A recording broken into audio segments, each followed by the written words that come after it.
तर राज्य सरकारने आज सादर केलेल्या अर्थसंकल्पावरती विरोधकांकडून मात्र जोरदार टीका करण्यात आली। महायुतीने सादर केलेला अर्थसंकल्प हा थापांचा महापूर आहे, जनता सत्ताधाऱ्यांच्या थापांना भुलणार नाही असा हल्लाबोल विरोधकांनी केलेला आहे। तर सत्ताधाऱ्यांनी विरोधकांवरती जोरदार पलटवारही केलेला आहे। थापांचा नाही तर मायबापांचा अर्थसंकल्प आहे, तर योजनांचं गाजर दिलं नाही तर महाराष्ट्राच्या विकासाचा गाजर केला असं प्रत्युत्तर मुख्यमंत्री शिंदे आणि सत्ताधाऱ्यांकडून देण्यात आलं।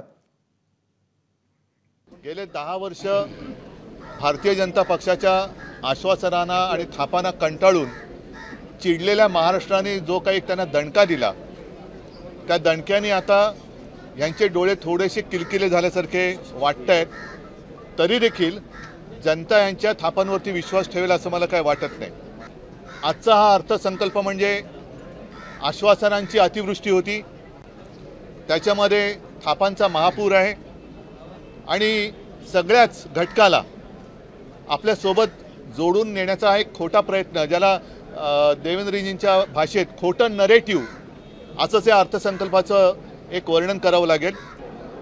असा बोगस आणि पोकळ अर्थसंकल्प हा महाराष्ट्राच्या इतिहासातला पहिला आहे असं म्हटलं तर वावगं ठरणार नाही।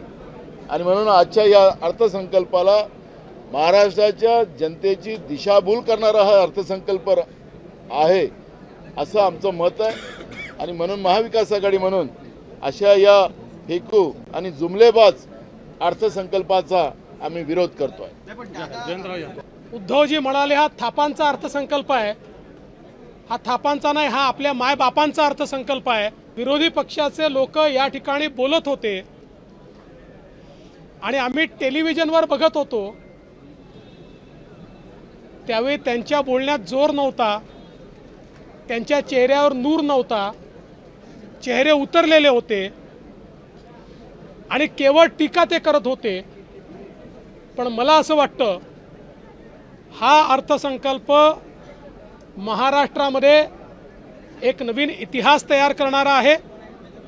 मी केवळ एवढंच सांगतो, या अर्थसंकल्पामध्ये जे जे आम्ही कबूल केलेलं आहे ती प्रत्येक गोष्ट त्या त्या विविक्षित वेळेमध्ये आम्ही पूर्ण करून दाखवू। या सरकारने हिंदुत्व का सोडलं? निवडणुका तोंडावर आल्या म्हणून या सरकारने हिंदुत्व सोडलंय का? त्याची तरतूद त्यांनी वाढवली, मग यांनी सुद्धा हिंदुत्व सोडले।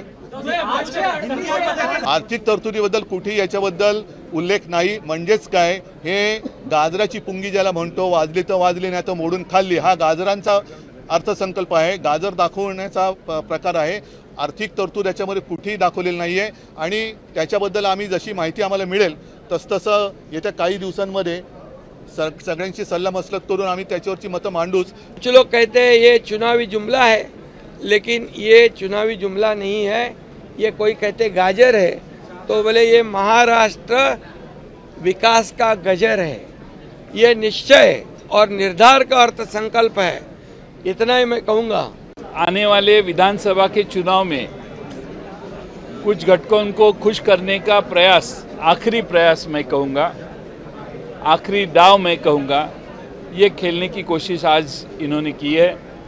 चद्दर लगी फटने, खैरात लगी बटने। ये चादर फट गई है और अब खैरात इतनी बांटने की कोशिश हो रही है, और ये खैरात सिर्फ 2 महीने के लिए, 3 महीने के लिए है। मुझे पूरा यकीन है कि कोड ऑफ कंडक्ट लगने के बाद ये सारी चीज़ें ठप हो जाएंगी। काय म्हणाले ते? चादर, लोकसभा में चादर फटी क्या? अरे बाबा ऐका, हाँ ऐका, अरे अरे अरे अरे अरे अरे बाबा ऐका, औरंगजेब आणि याकूब मेमन यांना मनाने ज्यांनी फादर मानले त्यांना चादरीशिवाय काय दुसरं दिसणार? एबीपी माझा, उघडा डोळे बघा नीट।